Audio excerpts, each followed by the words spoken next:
फरमाते हैं वो जुमे का दिन। सबरे कायनात में मुबारक जुमे की बरकतों में जो खूबियां शुमार कराई, उनमें एक खूबी है फीही खुलिका आदम व फीही कुबिदा व फीही नफ़क़तु व फीही साक़ा।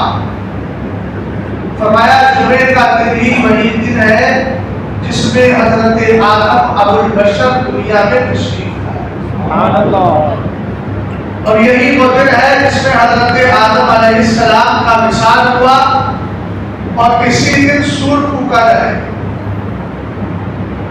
क़यामत भी जुमे की नमाज के बाद ही आई। बात समझ लिया? आका करीम अलैहिस्सलाम आगे इरशाद फरमाते हैं फ़अक्सिरू अलैया मिनस्सलाति फी। जब जुमे का दिन आया करे तो मुझ पर कसरत के साथ दुरूद पेश किया। आगे उसका रीजन बयान किया फ़इन्ना सलातकुम मारूदतुन अलैया। कहा वजह यह है कि तुम्हारा दुरूद मेरी बारगाह में पेश किया जाता है। सुभान अल्लाह।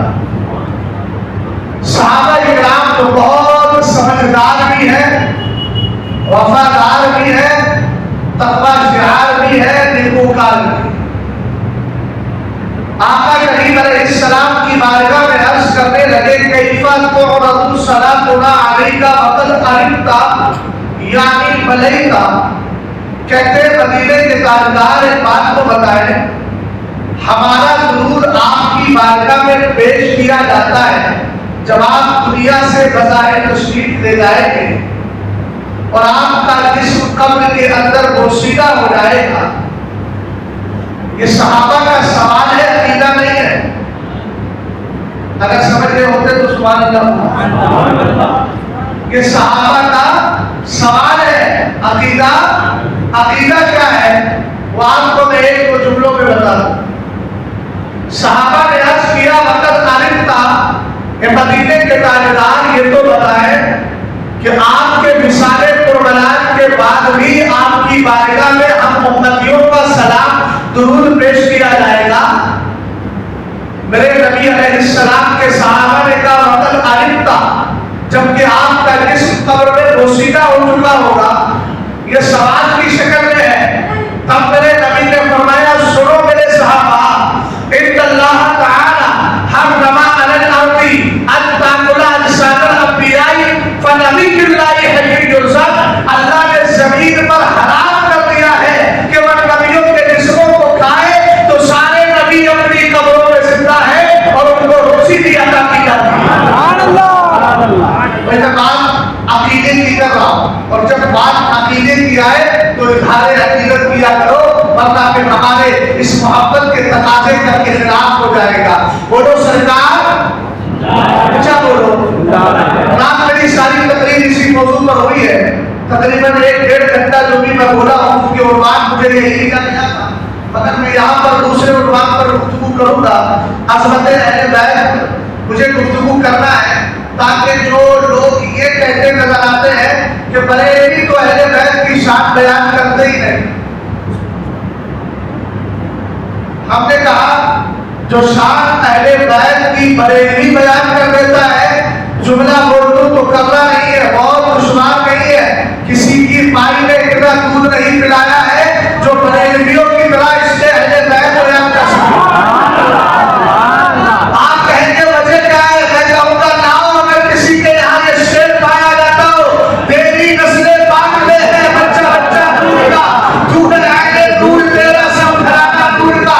ये तुम्हारे वक्त में फिक्र के मौलवी ने नहीं दिया, ये हमारे इमाम अहले सुन्नत आला हज़रत वाज़े बरेलवी ने दिया। और तो इस शेर के जरिए आला हज़रत ने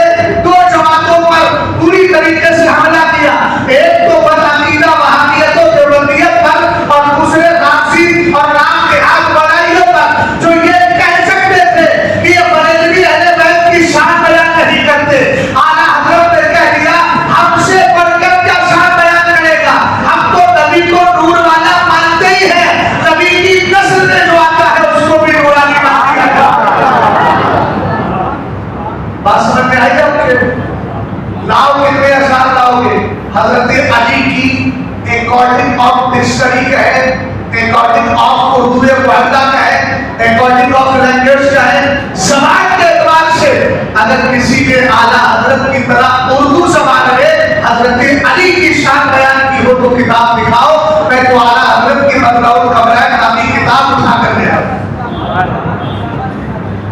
इसलिए कुछ लोग एतराज तो कर देते हैं मगर आला हजरत को पढ़ते नहीं। आला हजरत को जो पढ़ लेता है वो चिढ़ता नहीं है, बदअकीदा के सामने चढ़ता हुआ नजर आता है।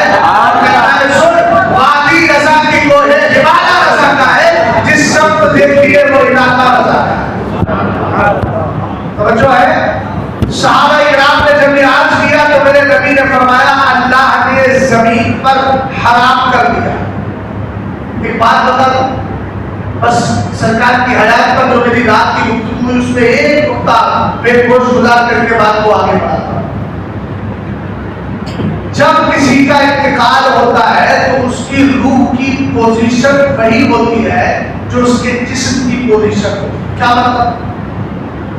अगर मरने वाले का जिस्म इबादत में लगा रहता था तो जितना मुत्तकी होगा उतनी ही उसकी रूह को बुलंदी मिल जाए। अगर किसी का तकवा कम है तो उसकी रूह पहली आसमान तक चली गई, किसी का तकवा ज्यादा है तो दूसरे आसमान पर ठिकाना बना दिया गया, किसी का तकवा उससे ज्यादा है तो तीसरे आसमान तक चली गई, किसी का तकवा उससे ज्यादा है तो चौथे तक गई, किसी का उससे ज्यादा है तो पांचवें छठे तक गई, सातवें तक गई, किसी का उससे भी आना है तो उसको आना जिंदगी पे ठिकाना अता कर दिया। मैं आपसे पूछना चाहता हूँ, नबी की शान आप समझते हैं? नबी वो है अगर मदीने में आराम करे और नबी के जिस्म से मदीने शरीफ के कब्र की मिट्टी टच हो जाए, उलमा कहे इस मिट्टी को अर्श आज़म से भी ज्यादा अज़मत दे दी गई है। हमने कहा मुस्तफा करीम अलैहिस्सलाम के जिसमें नाज का इतना बड़ा मकान है कि हम जिस्म पर कसम देंगे, जिस्म अगर किसी मिट्टी से टच हो जाता है अल्लाह उस मिट्टी को अज़मत वाला बना देता है। अब सुनिएगा, वलाकीरा कहता है माज़अल्लाह सरकार बनकर मिट्टी पे मिल गए। हमने कहा मिलता वो है जो जिंदा नहीं रहता। मेरा नबी तो कल भी जिंदा था, आज भी जिंदा है और क़यामत तक जिंदा रहेगा। आप कहेंगे मौलाना नबी को मौत नहीं आई, हमने कहा कुरान कहता है कुल्लु नफ्सिन ज़ाइक़तुल मौत, कुरान कहता है वमा मुहम्मदुन इल्ला रसूल क़द ख़लत मिन क़ब्लिही रुसूल। मैं कहूँगा यकीनन कुरान की आयतों पर हमारा यकीन है, नबी को मौत आई, अंबिया को भी अजल आनी है, फकत आनी है। अगर समझ गया हो तो बोल जाएगा आनी है। आनी समझेगा पलक झपका।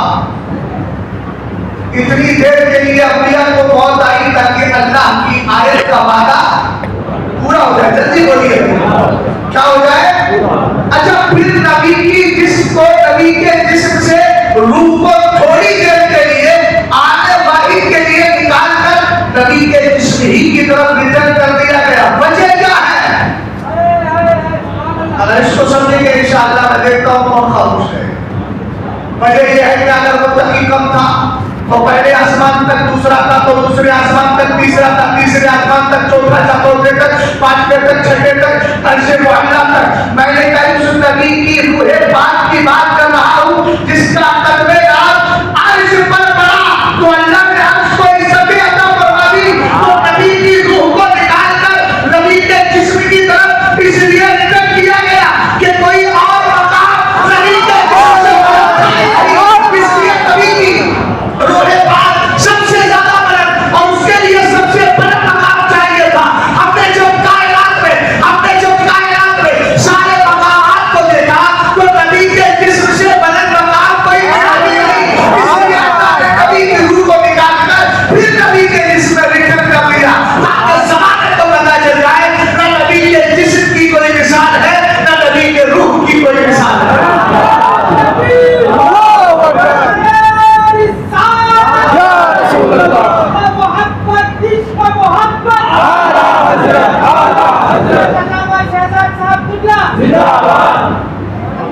हमारी का जरा जी लगा के नबी आले नबी पे मोहब्बत के साथ दुरूद व सलाम। अल्लाहुम्मा सल्ली अला सय्यिदना मुहम्मद व अला आलि सय्यिदना मुहम्मद। कमा सल्लैता व सल्लमता व रहमता व तरहमता अला इब्राहीम व अला आलि इब्राहीम इन्नका हमीदुम मजीद। वक्त बड़ा मुख्तसर है, जुमे में तो वैसे भी मुख्तसर रहता है, अगर 2-4 मिनट आगे पीछे हो जाए तो कब्ल असबक माजरत, और अगर माजरत कबूल नहीं है तो इशारा कर दीजिएगा, मैं अपनी तकरीर को खत्म कर दूंगा, है ना। कौन है अहले बैत? मैंने किस पाकीज़ा जात का जिक्र किया? मुस्तफा करीम, उसी के पाकीज़ा खून से बनने वाली नस्ल का नाम आले मुस्तफा। और फरमाइएगा हज़रत अल्लामा इब्ने हजर हैतमी शाफ़ई मक्की रहमतुल्लाह तआला अलैह ने बड़ी अच्छी बात कही। कहा कि जब बात आई मुस्तफा करीम की तो कुरान ने कहा कुल इन कुंतुम तुहिब्बूनल्लाह फत्तबिऊनी, और मुस्तफा करीम अलैहिस्सलाम के लिए कुरान ने कहा अन्नबी औला बिल मुमिनीना मिन अनफुसिहिम, का ईमान वालों तुम्हारी जानों के तुमसे भी ज्यादा हकदार तुम्हारे नबी है। सुभान अल्लाह। ये बात आई मोहब्बत रसूल की तो हदीस पाक में कहा ला युमिनु अहदुकुम हत्ता अकुना अहब्बा इलैहि मिन वालिदिही व वलदिही व अन्नासि अजमईन। सरकार फरमाते हैं तुम में कोई ईमान वाला नहीं हो सकता जब तक कि अपने खानदान वालों से, अपने रिश्तेदारों से, अपने कराबतदारों से, अपने भाई बहन से, अपनी औलाद से, अपनी माँ बाप से ज्यादा उनसे मोहब्बत ना कर ले। इसलिए जो आज वहाबियत से हाथ मिलाते हैं, सुने कुल्लियत का चोला ओढ़ते हैं, मैं उनसे एक ही जुमला कहूंगा, सरकार ने क्या कहा? मोमिन उसी वक्त होगा जब अपने बाप से ज्यादा नबी से मोहब्बत करे, अपनी माँ से ज्यादा नबी से मोहब्बत करे, अपने रिश्तेदारों से ज्यादा नबी से मोहब्बत करे, अपने कराबतदारों से ज्यादा नबी से मोहब्बत करे।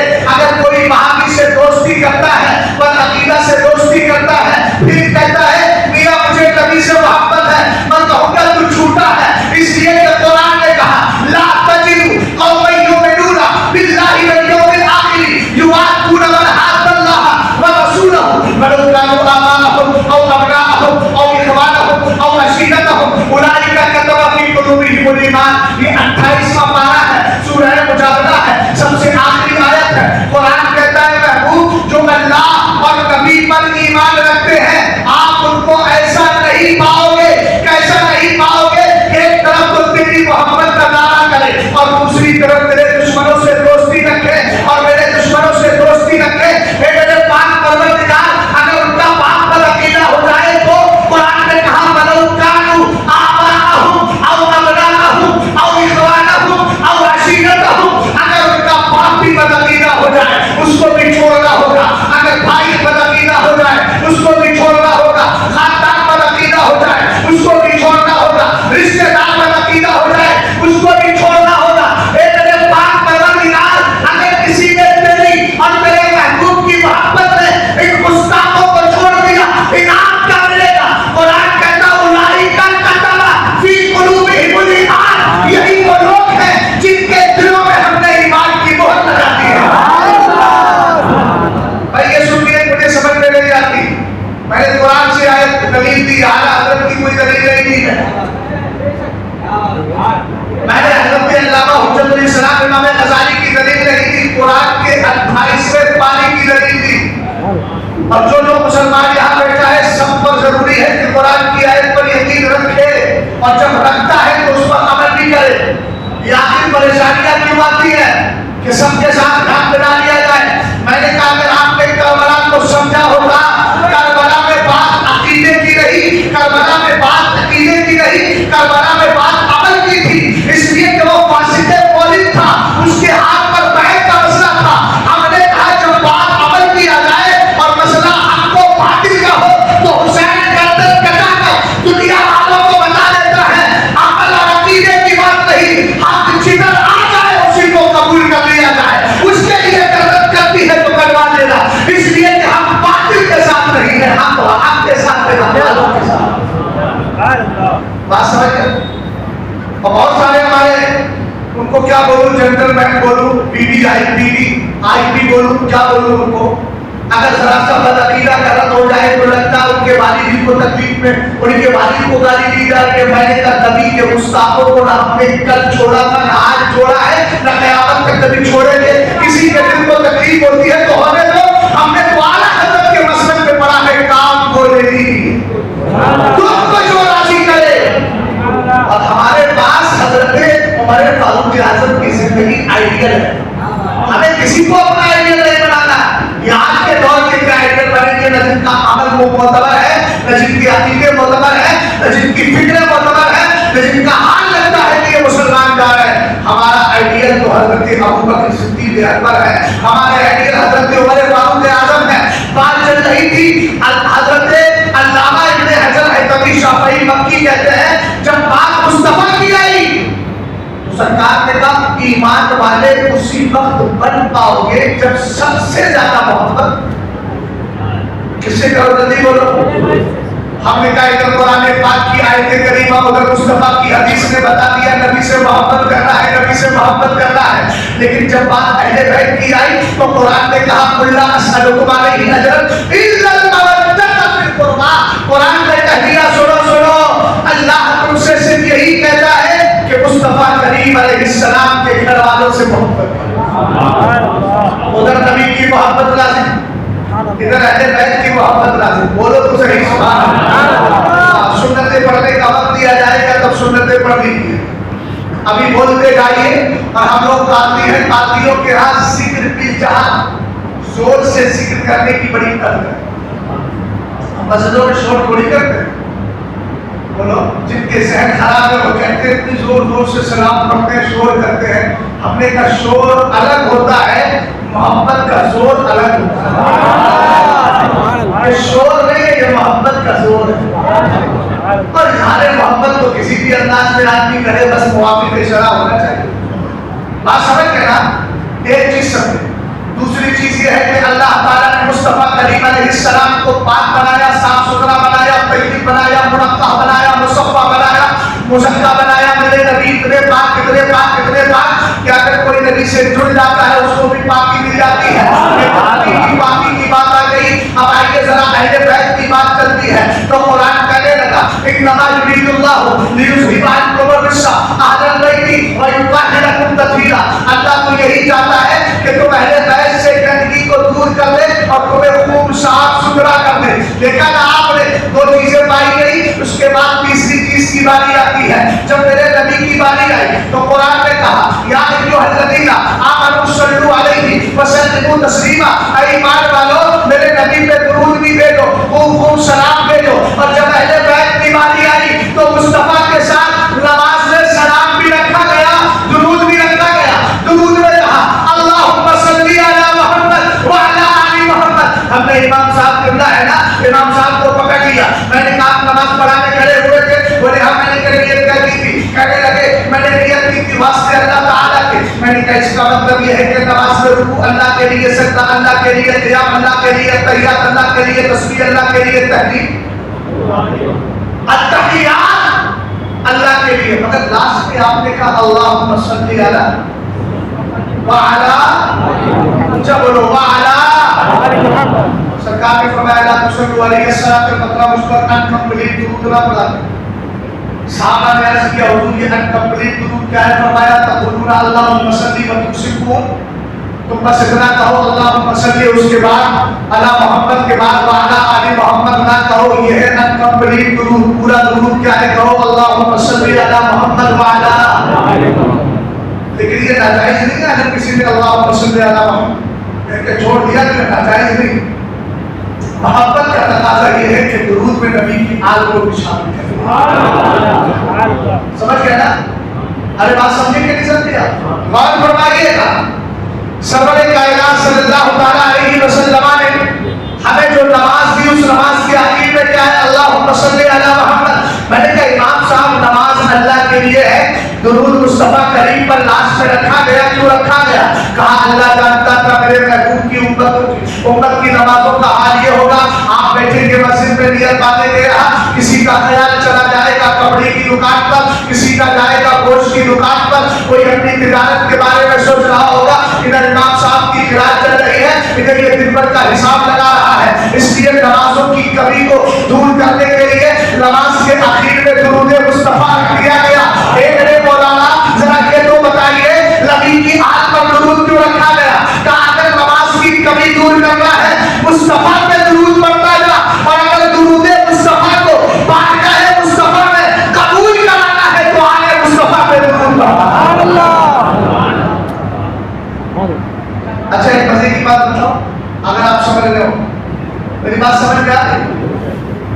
मसलेक का फर्क और जो डिफरेंस है उसकी बुनियाद पर कहीं आपकी थिंकिंग में या आपकी अंडरस्टैंडिंग जो पावर है उसमें कुछ गड़बड़ी तो नहीं है।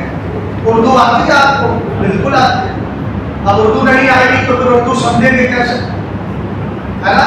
कहीं कहीं हिंदुस्तान में भी परेशानी होती है, खासकर बंगाल की तरफ चले गए। पिछले साल मुझे एक जगह इलाका पड़ता है मुर्शिदाबाद का इलाका बंगाल में, मुझे बुलाने लगे और तारीखें भी एक नहीं 4 तारीखें थी। पहली तारीख में जब हम तकदीर करने पहुंचे तो अजीब मामला ये कि इनाउंसरी करने वाला, नाम बोलने वाला भी बंगला बोल रहा है। अब उसमें ये समझ में नहीं आ रहा है कि ये हमको तकरीर की दावत दे रहा है या हमारी तारीफ कर रहा है या हमको बिठाने के लिए कह रहा है। अब उसके बाद एक मुखर्रिर आया, उन्होंने भी बंगला में तकरीर करी, बड़े परेशान। अब हम जब अपनी उर्दू जबान में बोलने लगे अपने अंदाज में, अपने तेवर में, तो पता चला इनके समझ में नहीं आए। तो फिर ऐसी सूरत में बहुत आहिस्ता आहिस्ता बोलकर हर सेंटेंस के बाद भालो अच्छे कहने लगा। भालो अच्छे का मतलब यह है ठीक है, समझ में आ रहा है कि नहीं आ रहा है? अरे भाई आप ही बताइए भालो अच्छे के नहीं? भालो अच्छे यानी आपकी समझ में आ रहा है कि नहीं आ रहा? बंगला जबान में यही कहा जाता है। तो कहीं कहीं परेशानी है, लेकिन आपके साथ कोई प्रॉब्लम नहीं है। जुमले पे जरा गौर कीजिएगा। एक दिन मेरे नबी अलैहिस्सलाम ने हज़रत उम्मे सलमा से फरमाया, क्या फरमाया? दरवाजा बंद कर दो, डोर क्लोज कर दिया गया। कहा ला ताज़री लिअहद, अब किसी को आने की इजाजत नहीं, यानी नो एंट्री लग गई है, कोई भी आए मना कर देगा। लेकिन हज़रत उम्मे सलमा फरमाती है, थोड़ी देर के अंदर मैंने देखा हज़रत फातिमा तो ज़हरा आ गई। अब मैं सोचने लगी मना कैसे करूं, अंदर तो वालिद रुसुलवान आराम कर रहे हैं। सरकार ने कहा था किसी को बताने देना, लेकिन ये तो फातिमा आ गई है, आपने अंदर जाने की इजाजत दे दी। सरवरे कायनात ने नाराजगी का इजहार नहीं किया। हज़रत फातिमा अंदर बैठ गई, जवाब मिल गया। सबके लिए नो एंट्री थी, मगर फातिमा के लिए एंट्री है। इतनी देर में इमाम हसन आए, इमाम हुसैन आए। मेरे नबी ने हज़रत अली को भी बुलाया और बुलाकर चादर को डाल दिया। मोहब्बत से बोलो सुभान अल्लाह। रदाए तत्हीर को डाला नीचे, खुद मेरे नबी आए, अहले बैत को लिया, फातिमा को लिया, हसनैन करीमैन को लिया, मौलाए कायनात को लिया। कहते हैं अल्लाहुम्मा हाउलाई अहलु बैती अज़हिब अन्हुमुर रिज्सा व ताहिरहुम तत्कीरा। ए पाक परवरदिगार, ये मेरे घर वाले हैं। सुभान अल्लाह। अच्छे बात बताओ, हिंदुस्तान का राज्य बड़ी तेजी से फैल रही है। आपके हाथ बोलाइए, बहुत तेजी से फैल रही है। अल्लाह करे आपका शहर बचाइए। बात समझ गए ना? लेकिन याद रखिएगा मौलानियत का सबसे बड़ा हमला जो है आला हज़रत फाज़िल बरेलवी पर। इसलिए आला हज़रत को कभी छोड़ना मत, अगर अपने नस्लों की बका चाहते हो और अपने ईमान अकीदे का तहफ़्फ़ुज़ चाहते हो। कभी आला हज़रत से मत बनना। इसलिए कि इस दौर में आपको बातिल की पहचान का नाम इमाम अहमद रज़ा खान है। गौर फरमाइए, सरवरे कायनात ने चादर मुबारक को डाल दिया, कई मेरे घर वाले हैं। अब सहाबा की तौहीद के लिए नाम निहाद बोलाई क्या कहते हैं? बोलिए हुजूर के घर वाले हैं, सहाबा हुजूर के दर वाले हैं। ये तफरीक आज तक मैंने 1400 साल में किसी बुजुर्ग से नहीं पढ़ी। ये तफरीक, ये फर्क करना, ये काइंड्स ऑफ घर वाले यानी फैमिली और उसके बाद ओपिनियन, कंपेनियन जो भी कहा जाता है इंग्लिश में, सहाबा इकराम, असहाब, ये तफरीक किसी ने आज तक नहीं की है। जो ये तफरीक करता है वो सहाबा की गुस्ताखी का रास्ता निकालता है। हम तो ये कहते हैं है सहाबा सब के सब रुशद व हिदायत के रुजूम माने सितारे। बात समझ गए? आला हज़रत कहते हैं अहले सुन्नत का है बेड़ा पार। क्यों है बेड़ा पार? का असहाबे हुजूर नज्म है और नाम है इतरत रसूलुल्लाह। आला हज़रत ने दोनों को, अब सरकार ने लड़ाई तब्दील डाल दी। अभी इसी को यहाँ स्टॉप की, थोड़ा पीछे बढ़ते हैं। एक दिन मेरे नबी तशरीफ फरमा थे, कब्रिस्तान तशरीफ ले गए घर से। हज़रत आयशा कहती है नबी ने अपनी चादर मुबारक को घर छोड़ दिया। अब जैसे नबी ने चादर को छोड़ा, मैंने चादर मुस्तफा को ओढ़ लिया। ओढ़ो तो सही है, रिदाए मुस्तफा को ओढ़ा, सरकार की पाकीज़ा चादर को ओढ़ा। कहती है जैसे ही मैंने अपने सर पे डाला। मैं क्या देखती हूँ कि मूसलाधार बारिश पर बारिश हो रही है, मूसलाधार बारिश पर बारिश हो रही है। थोड़ी देर में मेरे नबी कब्रिस्तान से तशरीफ लाए, इन्होंने सरकार की दाढ़ी मुबारक को छुआ, नबी के सीने पर हाथ लगाया। मेरे नबी ने फरमाया, आयशा क्या हुआ? हुजूर अभी तो बारिश हो रही थी, आपके जिस्म पर बारिश का एक भी कतरा नहीं। सरकार ने फरमाया कोड़ा क्या है? का सरकार आपकी चादरें मुबारक को ओढ़ लिया है। बिज़ालिका इर्तफ़अल ग़िताउ अन बसरकी व गाती मतला आलमिल ग़ैबी। कहा आयशा तूने नबी की चादर को ओढ़ा, अल्लाह ने तेरी आंखों से पर्दे हटा दिए हैं। ये आसमाने दुनिया की बारिश नहीं है, आलमे गैब में होने वाली बागाने रहमत के जलवे दिखा दिए गए हैं। अरे प्यारे सना गौर तो कर, सरकार ना उड़ाए, आयशा सिद्दीका खुद ओढ़ ले, उनकी आंखों से पर्दे हटा दिए जाए, उनको जलवे दिखा दिए जाए, तो मुझे कहने दो आज हिदायत तकदीर को मुस्तफा ने उड़ाया है। खुद नबी मौजूद है, इसलिए अली ने क्या देखा, फातिमा ने क्या देखा, हसनैन ने क्या देखा, ये हमसे ना पूछो, पूछो तो उड़ाने वाले से पूछो या उड़ने वालों से पूछो। बस समझ गए? ये अहले बैत है। अच्छा, सरकार अलैहिस्सलाम ने उनके नस्ब को कितना आला रखा, नस्ब समझते हो? एक दिन किसी ने आकर के सरकार अलैहिस्सलाम के कान मुबारक पर ये बात पहुंच गई कि किसी ने ये कहा है।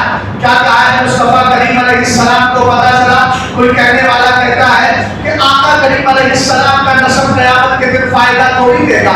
अहले बैत सहाबा इकराम रिज़वानुल्लाहि ताला अलैहिम अजमईन के दीवानों, उसने क्या कहा? उसने कहा नबी के नस्ब का कोई फायदा नहीं मिलेगा क़यामत के दिन। कुरान की आयत भी पढ़ी, फला अंसाब बैनहुम फइज़ा नुफ़िख़ फ़िस्सूरी फला अंसाब बैनहुम। कुरान खुद कहता है, कुरान क्या कहता है जरा गौर फरमाइएगा। कुरान कह रहा है कि जब सूर फूंका जाएगा तो तुम्हारी रिश्तेदारियों का सिलसिला क्या कहा जाएगा? खत्म। तुम्हारी रिश्तेदारियों का सिलसिला। अब आयत को देखकर सहाबा को लगा रिश्तेदारी तो नबी की भी है, इसलिए नबी की रिश्तेदारी से भी कोई फायदा नहीं मिलेगा। आयत करीमा तो मुजमल है ना, आयत करीमा तो मुतलक है ना, जनरल फरमान है, आम फरमान है। सहाबा इकराम की जबान से जब ये जुमला निकला, मेरे नबी मिंबर पर तशरीफ फरमा हुए और कहा मा कालू अक़वामिन यसअमूना अन्ना करामती ला तनफ़उ। फरमाया सुनो, क्या हाल क्या हो गया उन लोगों को जो ये कहते हैं कि मेरी रिश्तेदारी क़यामत में काम नहीं आएगी। सरकार ने चलान में आता। फिर मेरे नबी ने कहा सुनो, कुल्लु नसबिन व सबबिन तंक़तिउ यौमल क़ियामह इल्ला नसबी व सबबी फइन्नहा मौसूलतुन फिद दुनिया वल आखिरह। तर्जुमा नहीं किया, अगर सुभान अल्लाह बोलो, बात अच्छी गई है, समझ में आए तब भी ठीक, ना आए तब भी ठीक। अरे बोलो ना सुभान अल्लाह। अब समझ में आएगी, तर्जुमा करूंगा। सरकार ने फरमाया सुनो, सब रिश्तेदारियां, सब कराबतदारियां क़यामत के दिन धरी की धरी रह जाएगी, खत्म हो जाएगी, सिलसिला मुक़त्ते हो जाएगा, मगर मेरी रिश्तेदारी और मेरी मोहब्बत, ये रिश्ता दुनिया में भी जुड़ा हुआ है, आखिरत में भी जुड़ा रहेगा।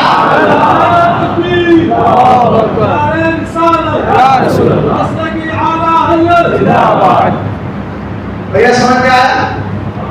ये आखिरत में भी जुड़ा है और दुनिया में भी जुड़ा है। सरकार अलैहिस्सलाम के अहले बैत में कितनी जातें आती है?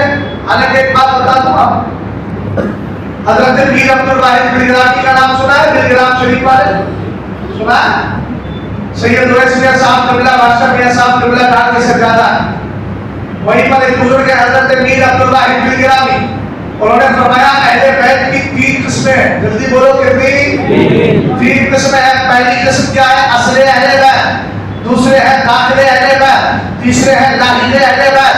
असले अहले बैत में कौन कौन आता है? तो आपने फरमाया हुजूर की 9 बीवियां, 4 बेटियां, यानी टोटल 13 नफर, 13 लोग, 13 जमात, 13 शख्सियतें असले अहले बैत में आती है। दाखिले अहले बैत में कौन कौन आता है? फरमाया हसनैन करीमैन और शेरे खुदा मौलाए कायनात रज़ी अल्लाह। और लाहिदे अहले बैत, लाहिदे अहले बैत का मतलब जिनको अहले बैत में मिला दिया गया है वो कौन कौन है? तो आप फरमाते हैं जो भी कमाले तकवा रखता है, परहेजगारी रखता है, मुत्तकी है, नेकोकार है, सब लाहिदे अहले बैत में शुमार किए जाएंगे। मसला क्लियर हो गया? अब आइए जरा सुनते हैं। एक दिन मेरे नबी अलैहिस्सलाम नमाज पढ़ा रहे, सहाबा इकराम मौजूद है। एक बुजुर्ग फरमाते हैं मेरे नबी ने अपने सजदे को लंबा कर लिया। कहते हैं मैंने सजदे की हालत में देखा यार बहुत देर हो गई, मुस्तफा को नबी सरे मुबारक क्यों नहीं उठा रहे हैं? इतने में कहते हैं मैंने उठ करके देखा तो नबी की पुश्ते अनवर पर नबी के नवासे सवार थे, इमाम हसन है, इमाम हुसैन है। फलम्मा सल्लमा, जब नबी ने नमाज मुकम्मल कर ली, अब नमाज मुकम्मल करने के बाद सरवरे कायनात सल्लल्लाहु अलैहि वसल्लम ने दोनों को नीचे बिठा दिया। इमाम हसन और हुसैन चले गए, फिर पलट कर इमाम हसन आए, मेरे नबी ने सीधे कांधे पर बिठाया। इमाम हुसैन आए, उनको बाईं तरफ बिठाया और बिठाने के बाद सहाबा इकराम की तरफ अपना मुबारक चेहरा किया और चेहरा करके फरमाते हैं अला उखबिरुकुम बिखैरिन नासी अमर जन्नत वजन्नत अमर फरमाया क्या मैं तुम्हें ऐसी जातों के बारे में ना बता दूं जिनका नारा बहुत प्यारा है, जिनकी नानी बहुत प्यारी है, जिनके चचा बड़े प्यारे हैं, जिनकी टूपी बड़ी प्यारी है, जिनकी माँ बड़ी प्यारी है, जिनका बाप बड़ा प्यारा है। साहबा ने अर्ज किया क्यों नहीं? दिल लग रहा है? दिल लग रहा है कि नहीं लग रहा है? सुनने वालों में सबसे पूछ रहा हूँ, दिल लग रहा है? तकबीर,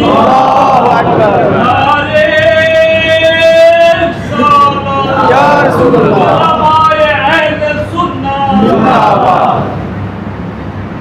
दिल लग रहा है ना? कद्र वाले जानते हैं कद्र शाने अहले बैत। ये शेर भी आला हजरत के बदले भाई उस्ताद ज़मान अल्लामा हसन ने लिखा है, समझ रहे? और आला हजरत कहते हैं क्या बात रज़ा उस कब्रिस्तान करम की, ज़हरा ने कही इसमें हुसैन और सुभान अल्लाह। और ताज शरिया कहते हैं शहंशाहे शहीदा हो, अनोखी शान वाले हो, हुसैन इब्ने अली तुम पर शहादत नाज करती है। जब मैंने इन अपने आकाओं को देखा तो मैंने भी कहा हुसैन इब्ने अली की जुर्अते ईमान का क्या कहना, कभी भी झुक नहीं सकते जमाने के झुकाने से। और एक शेर में मैंने अर्ज किया दस्ते हकरा दास्तक जाहिज न शुद्ध दस्ते पर, ये हुसैन पाक तेरा बोलता किरदार है। हुसैन ने करबला में यजीद के हाथ पर बैत ला करके ये बता दिया है सच्चा हाथ कभी गंदे हाथ में आ ही नहीं सकता, ये हुसैन का किरदार बोल रहा है।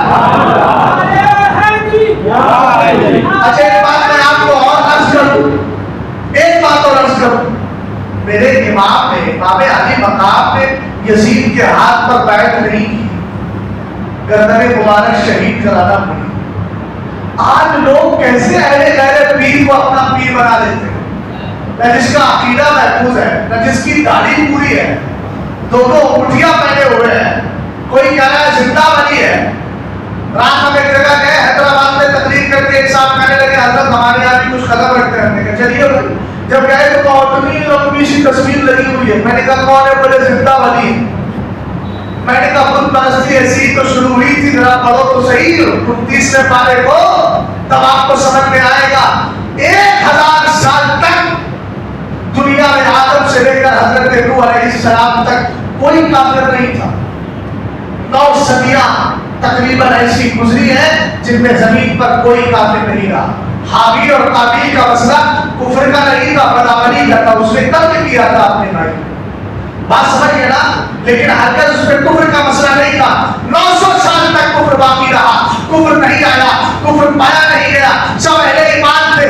लेकिन 9 सदियों के बाद, 9 नस्लें गुजरने के बाद जब कुफ्र शुरू हुआ तो बुद्ध बुत परस्ती का सिलसिला ऐसे ही शुरू हुआ कि 5 अल्लाह के वली थे, वो हजरत नूह की उम्मत में, उन्होंने क्या किया, उसके बाद शैतान आया, कहने लगा इन बुजुर्गों की याद नहीं आती है आपको? कहने लगे याद तो आती है, क्योंकि शैतान को आप जानते हैं दारुल कदवा भी गया था, जब अबू जहल बैठ के नबी के खिलाफ साजिश कर रहा था, तो यही तो शैतान का समझ के गया था। शैतान इधर भी पहुंच गया, याद नहीं आती है? बोले याद तो आती है। तो बोले चलो पत्थरों पर अपने बुजुर्गों के नक्शे बनाओ, और उन्होंने तस्वीर बनाई, नक्श वाली नक्श बनाया अपने पीरों का, उन 5 लोगों का। जब मोहब्बत होती, प्यार लगता, उनकी चेहरों को देख लेते। शैतान ने कहा अब अपने जाल में सयाद नहीं बल्कि शिकारी को फंसा दिया गया है। कुछ दिन के बाद आके कहने लगा अरे क्या तस्वीरें बना रहे हो, चलो इनके मुजस्समे बना लो, इनका स्ट्रक्चर खड़ा कर लो। उसके बाद उसने उन्हीं की जो है मूर्तियां बनवा दी।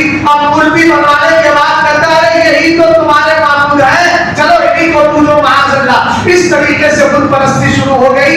खुदा ऐसे जाहिल पीरों के हाथ में बच जाएंगे, इसलिए कि पीर वही बन सकता है जो मुस्तफा की शरीयत का पाबंद है। बात समझिए? अरे समझे कि नहीं? मेरे सरकार ने फरमाया बता दो सबसे बेहतर नाना किसके, नानी किसकी, चचा किसके, फूफी किसकी, सबसे बेहतर बाप किसका, सबसे बेहतर जो है क्या बोलते हैं बेहतर बाप किसका, जिसका बाप के एतबार से भी बेहतर और माँ के एतबार से भी बेहतर। कहते हैं पूरे खानदान के एतबार से देखा जाए तो इसमें कई सारी खूबियां और ब्यूटी जमा है। सहाबा इकराम ने अर्ज किया क्यों नहीं? मेरे नबी ने फरमाया हुमल हसनो वल हुसैन, हुमल हसनो वल हुसैन। 6 मिनट इंशाअल्लाह गुफ्तगू करूंगा छठी शरीफ की निस्बत से, ख्वाजा की छठी और बड़े पीर की 11 सुन्नी का करेगा तो भला कौन करेगा? बोलो जनाब मोहम्मद से क्या कहा? सरकार ने फरमाया सुनो, उनमें एक हसन है, दूसरा सुभान अल्लाह। आगे फरमाते बने नबी जद्दुहुमा रसूलुल्लाह व जद्दतुहुमा रसूलुल्लाह व अम्मुहुमा जअफर इब्न अबी तालिब व अम्मतुहुमा हानी बिन्त अबी तालिब व अम्मुहुमा अली इब्न अबी तालिब व अम्मुहुमा फातिमा बिन्त रसूलुल्लाह व खालुहुमा अल-कासिम इब्न रसूलुल्लाह व खालतुहुमा ज़ैनब व रुक़ैया व उम्म कुलसूम। आगे मेरे नबी ने फरमाया जद्दुहुमा फिल जन्नह व जद्दतुहुमा फिल जन्नह व अबूहुमा फिल जन्नह व उम्मुहुमा फिल जन्नह व अम्मुहुमा फिल जन्नह व अम्मतुहुमा फिल जन्नह व खालुहुमा फिल जन्नह व खालतुहुमा फिल जन्नह व हुमा फिल जन्नह व मन अहब्बहुमा फिल जन्नह। सुभान अल्लाह। सरकार ने फरमाया इनमें देखो हसन और हुसैन है, इनके नाना तुम्हारे नबी है, इनकी नानी खदीजा बिन्त खुवैलिद है, इनकी मां फातिमा है तुम्हारे नबी की बेटी, इनके बाप अली है, इनके चचा जाफर तैयार है, इनकी फूफी उम्मे हानी है। और आगे फरमाया गया सुनो सुनो, इनके मामू कासिम है जो तुम्हारे नबी के बेटे हैं, इनकी खालाए कोई रुकैया है, कोई ज़ैनब है, कोई उम्मे कुलसूम है रज़ी अल्लाह तआला अन्हा। और आगे मेरे नबी ने फरमाया सुनो इनके नाना भी जन्नती, इनके नाना भी जन्नती, इनकी नानी भी जन्नती, इनकी माँ भी जन्नती, इनके बाप भी जन्नती, इनके फूफा इनकी फूफी भी जन्नती, इनके चचा भी जन्नती, इनके मामू भी जन्नती, इनकी खालाएं भी जन्नती, ये खुद भी जन्नती। और जो सच्चा सुन्नी बनकर इनसे मोहब्बत करके जाएगा अल्लाह उसको भी जन्नती बना देगा। ये अहले बैत का मकाम है। बात समझ? मैं तो अभी सिर्फ ये रियाकारी के तौर पर नहीं कर रहा हूँ, मैं अपने ऊपर प्राउड कर रहा हूँ, मुझे क्या प्राउड होगा। मैंने आला हज़रत की किताबों को पढ़ा है, अभी मैंने अहले बैत की शान का सिर्फ 25% बयान किया है, अभी 75 बाकी है मेरे एतबार से। वरना तो अहले बैत की शान हम क्या बयान कर सकते, जिनकी शान कुरान बयान करे, बंदे रहमान क्या बयान करेगा। बात समझ गए ना? वक्त भी इजाजत नहीं देता था। तवज्जो फरमाइए, कौन है अहले बैत और कौन है मौलाए कायनात रज़ी अल्लाह तआला। क्योंकि पहली जात है मेरे नबी की, दूसरी जात है अहले बैत पंजतन पाक की बात कर रहा हूँ।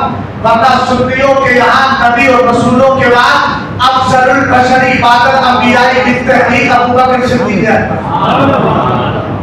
मेंबरों से यही पैगाम दिया जाता है कि जल्दी बोलो, बोलिए, पैगाम यही तो दिया जाता है।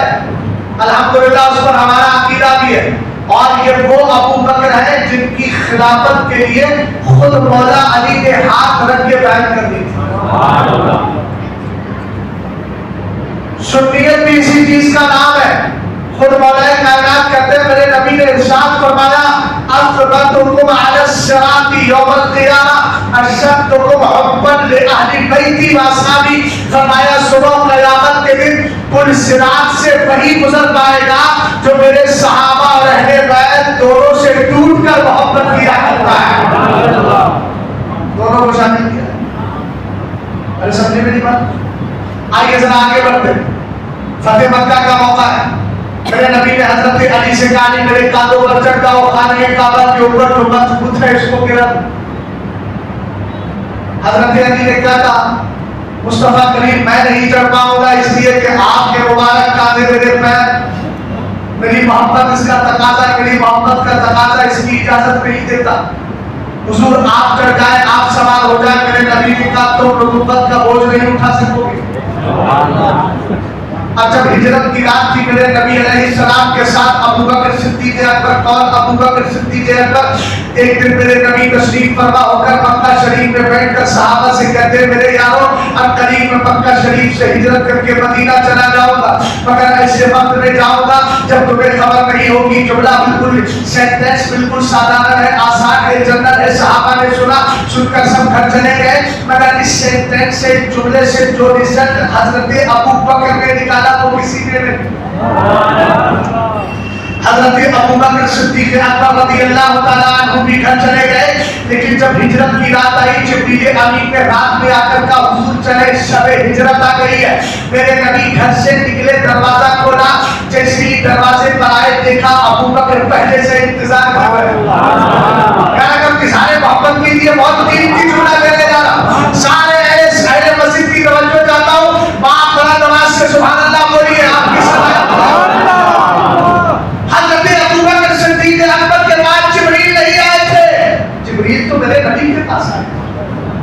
सरकार ने पूछा अबू बकर तुम्हें किसने बताया कि तुम्हारा नबी हिजरत के लिए तैयार है? मीर अब्दुल्लाह इब्न गिरामी बड़े मजे की बात लिखते हैं, फरमाते हैं हजरत अबू बकर ने कहा हुजूर आप ही ने तो कहा था मैं हिजरत ऐसे वक्त में करूंगा जब तुम्हें खबर ही नहीं होगी। सरकार मैंने समझ लिया हिजरत आपकी दिन में नहीं रात में होगा, इसलिए कि दिन में सबको खबर है, रात में सब में खबर है। अब अगला जुमला दे रहा हूं, दयानतदारी के साथ जुमले को महफूज कर लीजिएगा। ये पॉइंट है, ये राज है कि अबू बकर सिद्दीक़ अकबर को इसीलिए सारे सहाबा से अफजल कहा गया। मेरे नबी ने फरमाया ना मा फादा अबू बकर बिकसरत सलाती वला बिकसरत सौमी इल्ला बिसिद्दिन मुक़रा फी कल्बिही। कहा अबू बकर को नमाजों की कसरत, रोजों की कसरत की वजह से तुम पर अफजलियत नहीं है, बल्कि एक राज़े मोहब्बत है जो राज अल्लाह ने सिर्फ अबू बकर के सीने में रखा। वो राज ऐसा था कोई कुछ नहीं समझ पाता, लेकिन अबू बकर समझ गए। अब अगला जुमला सुने, मेरे नबी ने फरमाया अबू बकर तुम्हें किसने बताया कि मैं हिजरत के लिए तैयार हूं? कहा आका आप ही ने तो कहा था, आप ही ने तो कहा था। क्या फरमाया था आपने? ऐसे वक्त में हिजरत करूंगा जब तुम्हें खबर नहीं होगी। हजरत अबू बकर का जुमला सुनिएगा, कहते हैं कसम खुदा की जिस दिन से नबी आपने ये जुमला फरमाया है उस दिन से अबू बकर ने अपने घर पे सोना छोड़ दिया है। हर दिन आपके दरवाजे पर आकर रात गुजार कर चला जाता हूं इस ख्याल में कि न जाने कब मेरे नबी हिजरत के लिए बाहर तशरीफ लेकर ये है इश्क। सरकार ने फरमाया चलो अली तुम मेरे कांधों पर आ जाओ, और हिजरत की रात मेरे नबी ने खुद कहा चलो अबू बकर मुझे अपने कांधों पर सवार करो। और मालूम है सरकार जहां जाकर के तशरीफ फरमा हुए थे जिस गार में उसको क्या कहते हैं? गारे। और जल्दी बोलो क्या बोलते हैं? जब मैं अभी गया था रमजान में तो कुछ अहबाब से, उससे पहले गया था तो कुछ अहबाब से मैंने पूछा ये कितना है? बोले 5000 फीट की दूरी है इसकी। कहां से अबू बकर सिद्दीक़ अकबर ने सरकार को उठाया था और इतनी ऊंचाई पर लेकर गए और इसका आलम यह है, कहने लगे आका आप अंदर न जाइए, इसलिए कि कोई तकलीफ देने वाली चीज तकलीफ देगी तो पहले अबू बकर को दे दे, आपको बात समझ में ना। हजरत अबू बकर सिद्दीक अकबर ने उठा लिया। हम सुन्नियों ने जहन लगाया कि जिस नबी ने अपनी साहिरी जिंदगी में हजरत अबू बकर के कांधों पर सवार होकर के हमें बता दिया, मेरे बाद जिसने नबूवत का बोझ उठाया, यानी जिसने नबी को उठाया है, उसके नबी के दुनिया से तशरीफ ले जाने के बाद बज़ाहिर उसकी खिलाफत का बोझ भी अबू बकर ही उठाएगा। मैं एक बात बता, हजरत अली चल गए, यहाँ तक तो सबने सुना, इसके आगे की बात आला हजरत फरमाते कहते जब हुजूर के कांधों पर हजरत अली सवार थे, अली का माना बलन, क्या माना बलन, कभी कैसे बलन करना।